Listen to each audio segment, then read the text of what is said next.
Моето име е Ана. Имам 19 години и доаѓам од едно мало село од истокот, каде што живеев со семејството. Кога имав 13 години, татко ми ме продаде за 300 евра. Сопругот и неговото семејство многу ме навредуваа. Ме тепаа. Ме тераа да питачам по улиците да заработам некој денар. Избегав и се вратив дома.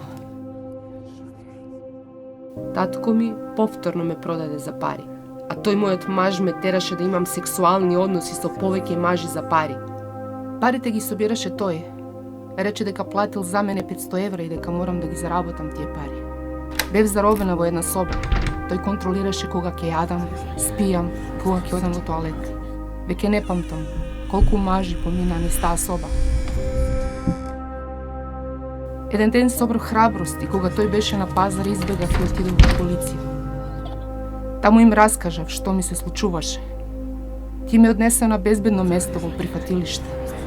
Сведочев, а мојата адвокатка се грижеше за мене додека траеше судењето. Татко ми и мажот ми ги осудија на по 6 години затвор. Судот одлучи тие да ми надоместат пари за сите страдања. Уште ги чекам моите пари, иако од судењето поминаа 3 години. Сакам тие пари да ми бидат нов почеток во животот, а тие да платат за тоа што ми направија.